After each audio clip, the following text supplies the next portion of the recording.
Hello, welcome to another edition of Higher Ground. I'm Ken Robinson for the Akron Area Association of Churches and the Akron Area Interfaith Council. Glad you could stop by and visit with us this evening. My guest today is Onie Temple. He's owner of Town & Country Lincoln-Mercury in Brunswick, and we're going to be talking about the auto industry today. Glad you could be with us on Higher Ground. Thank you very much. It's my pleasure to be here. Now, you're the owner of Town & Country in Brunswick. How did that come to pass? How did you come to get involved in the auto industry? Well, it's a long story that goes back to my youth. I actually grew up in Toledo, Ohio, and during high school, I used to be a detail man, and a detail man is a guy that washes cars and details it down to the finest detail. That's why they call it a detail man. And for $1 an hour, I used to, on Saturday mornings, wash cars and detail them and polish them up, and I really had a fascination for cars. $1 an hour. That's right. But unfortunately, my family could not afford an automobile, and that's probably why I was even more fascinated with cars, because we never had the opportunity to really own an automobile. In fact, I didn't own my first car until I was well into college. And I've always had a fascination with that business, but also the fact that not just being in the business, I also wanted to own the business. So I kind of waited till the opportunity came about for me to be an owner as well as directly involved with the auto business. Now, there aren't many minorities who actually own big businesses such as an auto dealership. Was it a difficult task to move into the ownership position? It is very difficult to get into the business itself. It's difficult for anyone to get into the auto industry. One thing I have to say is that of the approximately, in this country today, there are approximately 14 to 15,000 automobile dealers. And of that 15,000 automobile dealers, there are approximately 225 dealers that are dealers for the Ford Motor Company. That being Ford division dealers, Lincoln-Mercury division dealers, as well as Ford heavy truck dealers. In General Motors, there are approximately 100 to 110 minority General Motors dealers of their population of about 11,000. And with Chrysler, there's somewhere around 175 Chrysler dealers, being Chrysler, Plymouth, Dodge dealers in the country. So there are not very many minority dealers, but that number is growing every year. Now, when we think of minority car dealers, we think of the celebrities that often get into becoming car dealers after they've achieved success in another field. Ozzie Newsome comes to mind. But how did you do it?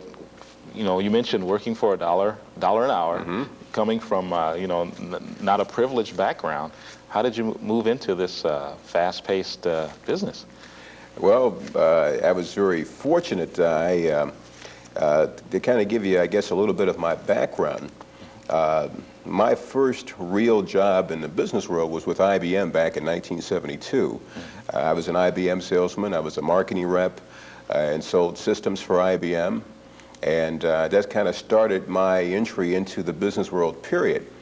From IBM, I went on to Xerox in Chicago and sold major market accounts, as Xerox called it, in the Loop in Chicago, and covered the city of Chicago, Cook County as accounts, and some of the larger corporations in Chicago. So I had a chance to even refine my business skills a little bit more with Xerox.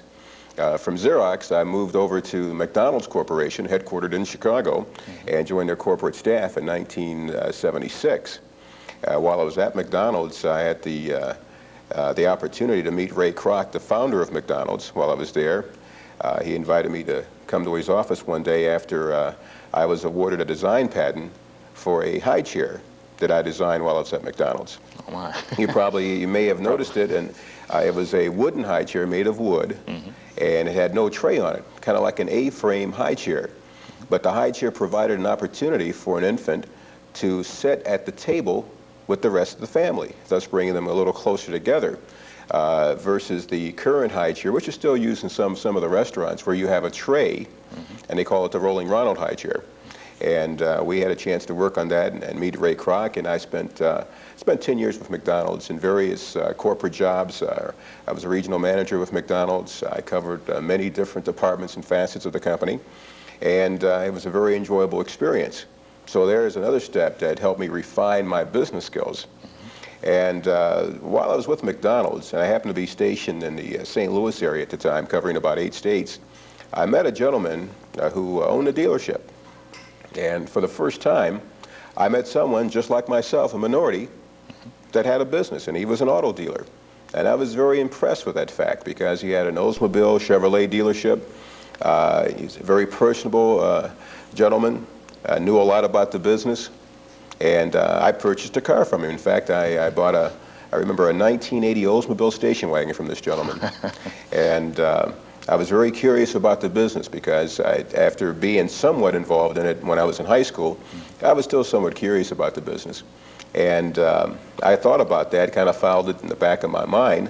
And later on, there was an opportunity that came about for me to go into the General Motors dealer development program under the sponsorship of the Cadillac Motor Division. And I took a good hard look at that, and I called this gentleman that sold me the car. I had kept contact with him through the years, and I said, what do you think about this? Yeah, this is an opportunity for me. You know, I like the business. I'm a guy that likes to work hard. I'm sort of a workaholic. Do you think this is something that might be a good thing for me to explore?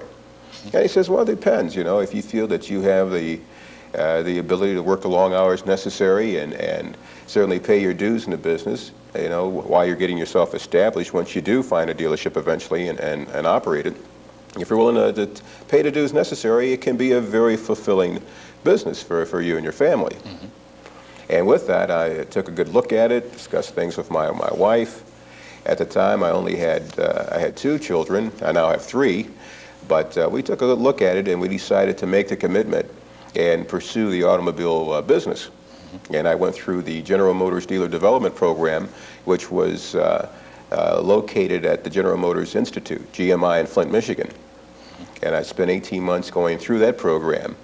And I ended up the class president, which means that I was the guy at the end of the program that kind of gave the speech to all the General Motors executives and what our class was going to do for the business. But it was enjoyable. It was a good time, and I got a lot of good experience out of it. Now, how did you end up with a Ford Lincoln-Mercury dealership? Well, after going through the GM program. Well, that's another good point because sometimes you never know where opportunity is going to come.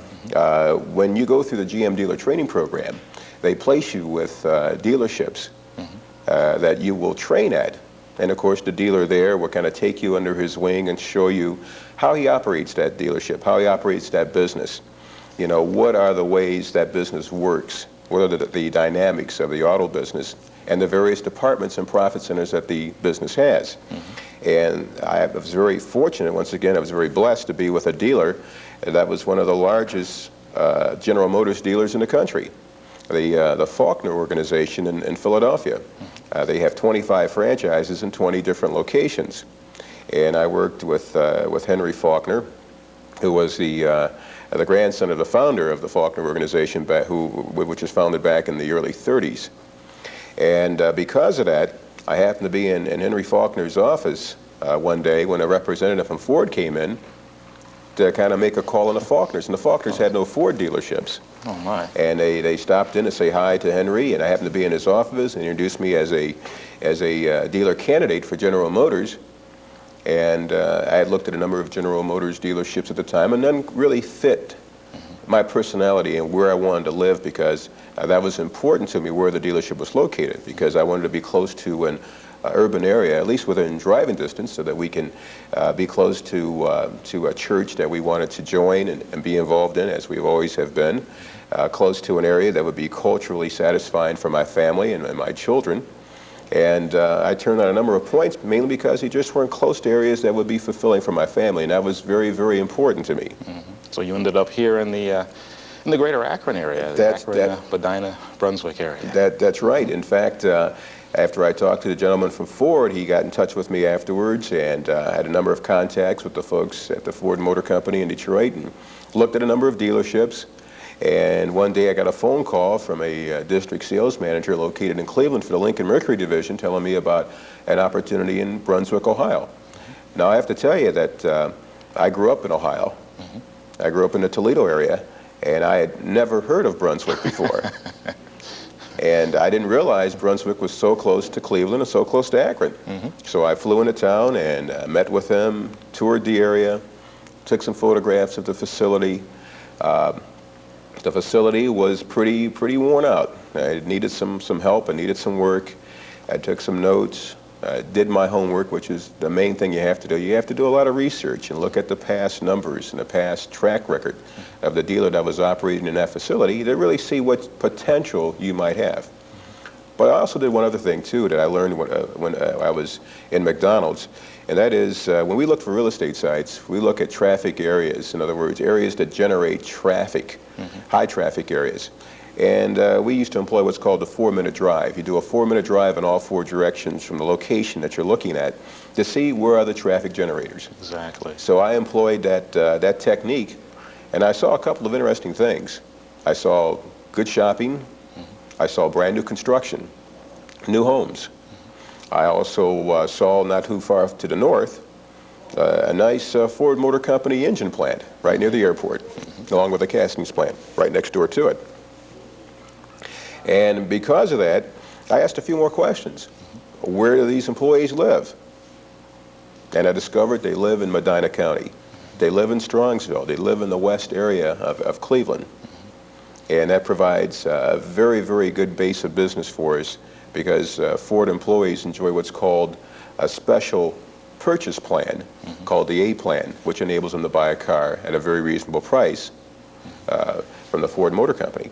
So when we took a look at everything and we kind of summed it all up, it looked like a good opportunity. There are so many African Americans who are let's say, trapped in a cycle. Some are living in poverty. Some are trapped in, let's say, what they feel is discrimination. They don't have the sense that they can break out and be successful. What's your best advice to them? Now, a lot of people are going to be watching, and they're watching right now, and they're going to say, wow, he made it. You know, he's on the road to success. I don't think I can do that. What's your advice to them?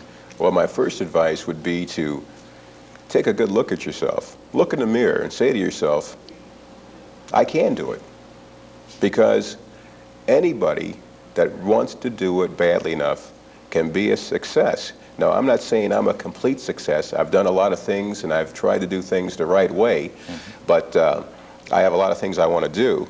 So let's say that I'm started in the right direction, because I by no means will say that I've made it or I'm a complete success, because that's not the way I think, and that's not the way I think about myself.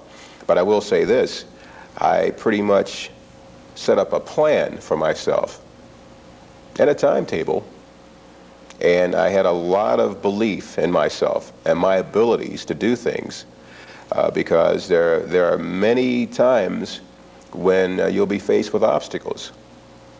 And some of those obstacles are controllable and some of them are not. The obstacles you can control, you find ways to overcome them. And it does take a lot of self-determination. So stick to it, don't give up. That's exactly right. If that's something you really want to do, stick to it. I can tell you a story that when I was in high school, I wasn't a very good student. I was a decent student, but I wasn't I wasn't a serious student when I was in high school. And I remember a high school counselor telling me that there's some good opportunities here in Toledo to work at some of the plants here once you graduate from high school. And I says, well, I plan on going to college. And he says, well, you're wasting your time. No reason in the world why you should go to college, unless it's something you just want to do for just for the heck of it. And that kind of struck me, and I says, well, I'm going to prove to this guy that I can go out and do what I want to do. Maybe that guy's working in the plants now himself. You never know. Well, he's probably long retired by now, but that's the kind of thing that kind of stuck with me. When you want to do something, you want to do it bad enough, you'll find a way to get it done. Okay. And it takes a lot of self-determination, it takes a lot of prayer, and it takes a lot of persistence. Okay. There's one thing we have to get done right now. We got to get a commercial in. So we're going to take a little break, and we'll be right back right after this word from the Akron Area Association of Churches. My name is Lloyd O'Keefe. The Akron Area Association of Churches has been the ecumenical witness to Jesus Christ in the greater Akron area since 1947. We welcome all churches in the area to become a member of the Akron Area Association of Churches. Our motto is honoring diversity, serving in unity. This unity we seek in Jesus Christ is our opportunity to work together towards that end. If you want to join the AAAC, please call us at 535-3112 or write us at the Akron Area Association of Churches, 750 Work Drive, Akron, Ohio, 44320. Thank you.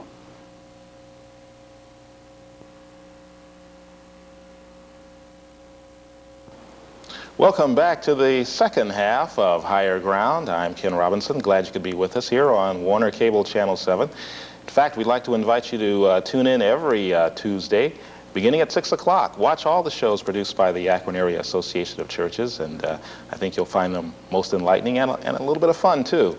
Today, we're talking to Onie Temple, who's owner of Town & Country Lincoln-Mercury in Brunswick, one of the few minority-owned car dealers in this area. We had to pull you away from a prayer breakfast to get you here to tape this show. What is the role of the church in your life? Has it played a major role in your success as a car dealer? Yes, it has, because one of the things I was taught from an early age was to believe in Jesus Christ and to try to do the right thing. And we've certainly have believed that all our lives. And that has been the main reason why we've had the self-confidence to do the things we've needed to do so far.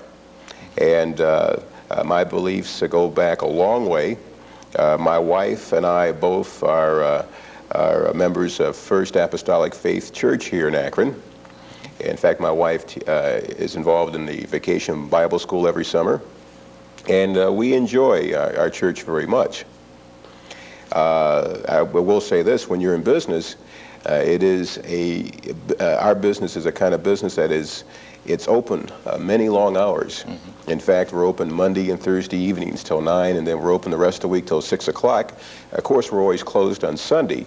But when you're the owner of the business, a lot of folks kind of expect that, you know, I have a lot of time to play golf, or I have a lot of time to do the things that I like to do, and it's much the contrary, because when you own a business and you're involved in that business, mm-hmm. and you're involved in a day-to-day management of that operation, you have a responsibility.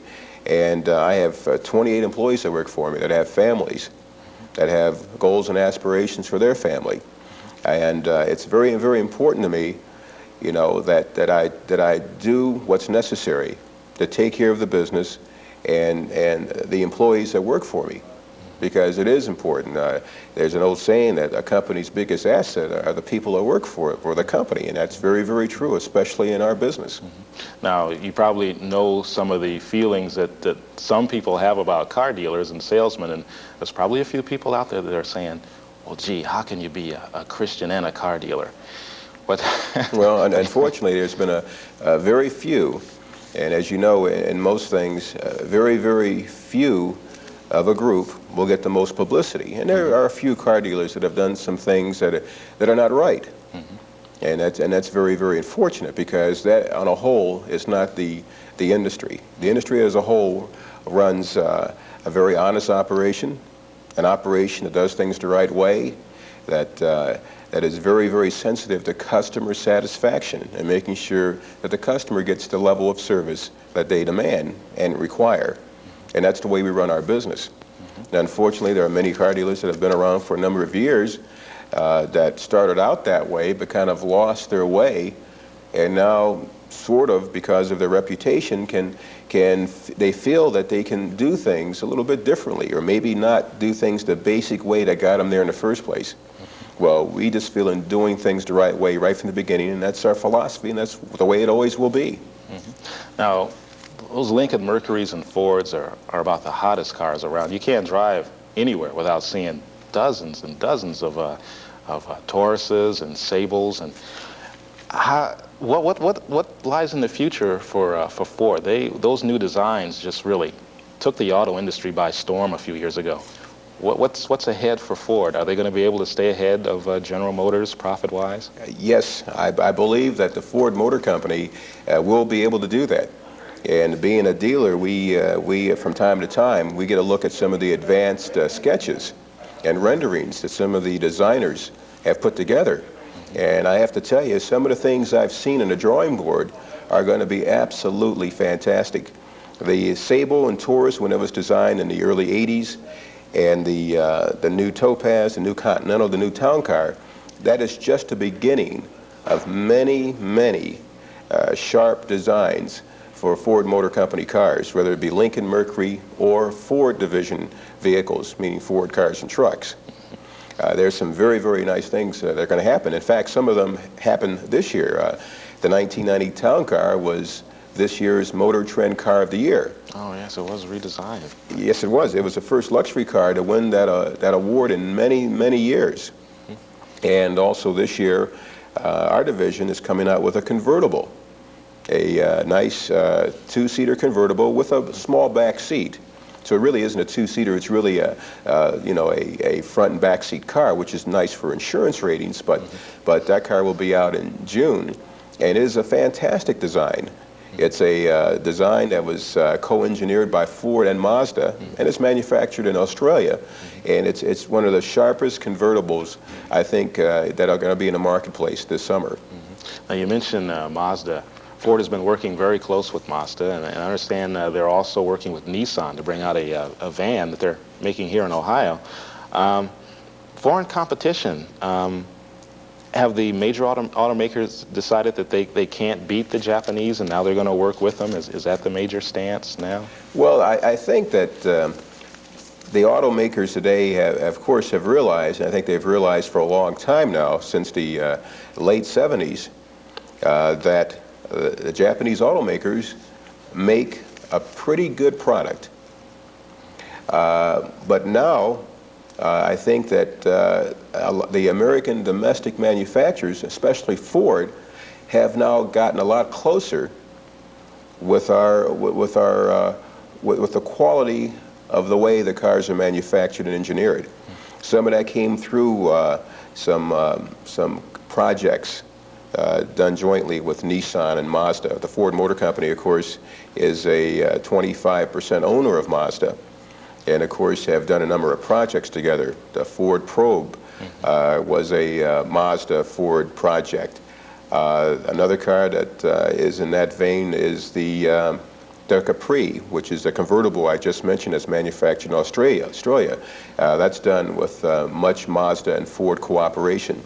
And also another car that's being manufactured this year is the new 1991 Escort for Ford division, and the 1991 Tracer for Lincoln-Mercury. That car is has a much Mazda input as well as Ford input. And those cars, in fact, the Mercury Tracer has been rated the best manufactured domestic car in North America. Is that basically what lies ahead? More cooperation between the Japanese Yes. and American automakers? I fully believe so, because the cars that are manufactured today have to be manufactured at a lower cost. And the reason why that is because there is much competition. There is an edge in Japan when it comes to labor hours, and that labor hours is related to the cost of manufacturing. It costs less to manufacture a car in Japan than it does in the United States. It also costs much less to build a new plant in Japan than it does in the United States, because the cost of capital is much, much lower in Japan than it is in the U.S. When you can borrow millions of dollars at 5 and 6% versus in the U.S. 2 points over prime, which the prime is right now about 10.5, you get up to 12.5, 13. And if you're really, really desperate, a few years ago, of course, you could have financed a capital improvement or a capital project through what was called junk bonds. And there are some junk bond interest rates as high as 16%.